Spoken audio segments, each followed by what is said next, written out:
अब हम करेंगे class 10 chapter 3 pair of linear equations in two variables का एक बहुत ही इंपॉर्टेंट कंसेप्ट।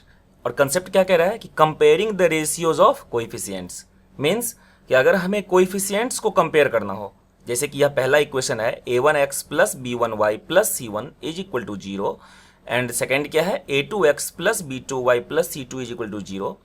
तो इसमें जो कोएफिशिएंट्स है x और y तो वेरिएबल है दोनों इक्वेशन में, इसका कोएफिशिएंट्स क्या है a1 b1 c1 a2 b2 और c2। तो इसके रेशियोज को अगर हम निकालें तो a1 upon a2 b1 upon b2 and c1 upon c2।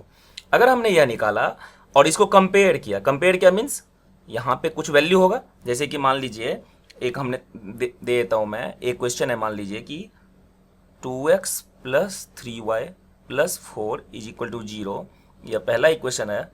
और दूसरा है 4x plus 5y plus 9 is equal to 0, यह दूसरा इक्वेशन है। तो यह दो इक्वेशन हुआ हमारा। अब इसमें a1 कितना है 2, b1 कितना है 3, c1 कितना है 4, a2 कितना है सेकेंड इक्वेशन का x का coefficient a2 4, b2 5 and c2 9। तो इसको हमें कंपेयर करना है। तो पहले रेशियो निकालिए, a1 अपॉन a2 कितना 2 अपॉन 4 यानी कि 1 अपॉन 2। उसी तरीके से b1 अपॉन b2 कितना 3 अपॉन 5, तो इसको तो कुछ कर नहीं सकते 3 अपॉन 5। और c1 अपॉन c2 कितना 4 अपॉन 9।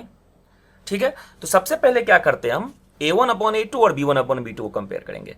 इन दोनों को पहले चेक करेंगे क्या हो सकता है। यहाँ पे भी a1 अपॉन a2 के बदले भी एक नंबर आएगा इसके इक्वल, और b1 अपॉन b2 के इक्वल भी एक नंबर आएगा। हर क्वेश्चन का मैं बता रहा हूँ, एक एग्जाम्पल ले लिया है मैंने, यह सिर्फ एक एग्जाम्पल के लिए ले लिया।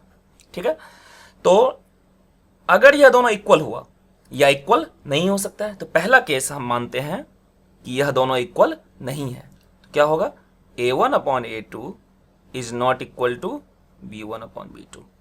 और अगर यह दोनों इक्वल नहीं है, कंपेयर किया हमने, if a1 upon a2 is not equal to b1 upon b2, तो इसका सॉल्यूशन कैसा होगा। पहला ग्राफिकल सॉल्यूशन और दूसरा अल्जेब्रिकली।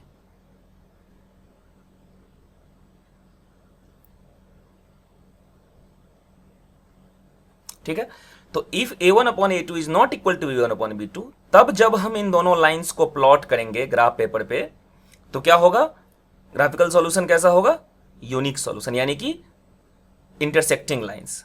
कैसे लाइंस होंगे, इंटरसेक्टिंग लाइंस। और सॉल्यूशन कैसा होगा, यूनिक सॉल्यूशन, क्योंकि एक ही पॉइंट पे इंटरसेक्ट करेगा। मान लीजिए कि दो लाइन है, ग्राफ पेपर पे हमने प्लॉट किया और कुछ ऐसा इंटरसेक्ट किया, तो एक ही पॉइंट पे इंटरसेक्ट किया, यानी कि कॉमन पॉइंट्स कितने, एक ही पॉइंट, इस लाइन में भी और इस लाइन में भी यही पॉइंट। तो इसका सॉल्यूशन कैसा, यूनिक सॉल्यूशन, यूनिक सॉल्यूशन। फिर सेकेंड आगे चलते हैं, हो सकता है कि यह दोनों ही इक्वल हो जाए, तो means a1 upon a2 is equal to b1 upon b2। तो फिर हम आगे बढ़ेंगे, फिर हम इन दोनों को देखेंगे कि क्या c1 अपॉन c2 के इक्वल है या दोनों। तो अगर यह c1 अपॉन c2 के भी इक्वल हुआ, मीन्स कि यह तीनों ही क्या हो जाएगा, अगर यह तीनों ही इक्वल हो गया, तो इसका ग्राफिकल सॉल्यूशन कैसा होगा, कोइंसिडेंट लाइंस, यानी कि कोइंसिडेंट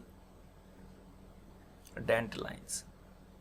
मीन्स कि जब हमने यह मान लीजिए कार्टेशियन प्लेन है और इसके ऊपर हमने यह एक लाइन प्लॉट किया पहले इक्वेशन के कोरिस्पॉन्डिंग, और दूसरा भी प्लॉट किया तो इसी के ऊपर आ गया, तो मीन्स कि ऐसे लाइंस को हम क्या बोलते हैं, कोइंसिडेंट लाइंस। मीन्स एक ही लाइन के ऊपर दूसरा लाइन भी आ रहा है, तो कोइंसिडेंट लाइंस। तो ऐसे केस में सॉल्यूशन कितने, मीन्स कि दोनों लाइंस में कितने common points, infinite common points. तो सॉल्यूशन कितना होगा, इनफाइनाइटली मेनी,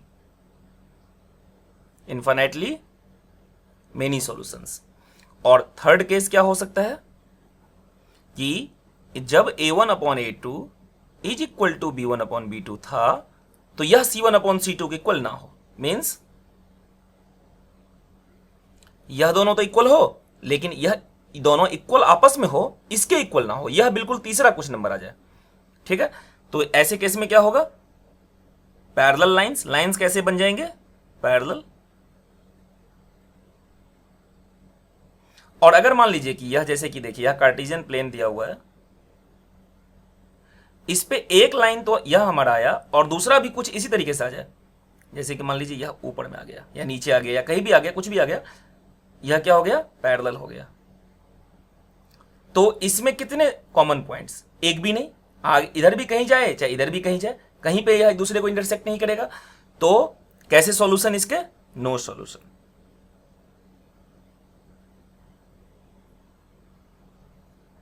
ओके, तो आप समझ गए इसको कंपेयर करने पे क्या होगा। If a1 upon a2 is not equal to b1 upon b2 तो इंटरसेक्टिंग लाइंस या फिर यूनिक सॉल्यूशन बोल सकते हैं आप। a1 upon a2 is equal to b1 upon b2 is equal to c1 upon c2 तो कोइंसिडेंट लाइंस या फिर इसको आप इनफाइनाइटली मेनी सॉल्यूशंस बोल सकते हैं अलजेब्रिकली। और a1 upon a2 is equal to b1 upon b2 is not equal to c1 upon c2 then हम क्या बोल सकते हैं, पैरेलल लाइंस या फिर नो सॉल्यूशन। अब इसमें एक और चीज देखिए, जब जब सॉल्यूशन है, यानी कि इस केस में सॉल्यूशन है और इस केस में सॉल्यूशन है, तो इसको भी हम क्या बोल सकते हैं, कंसिस्टेंट। क्या बोल सकते हैं, कंसिस्टेंट। और इसको भी, इस केस में भी क्या बोल सकते हैं, कंसिस्टेंट। लेकिन यह क्या है, इनकंसिस्टेंट, क्योंकि यहां पे क्या है, सॉल्यूशन नहीं है। ओके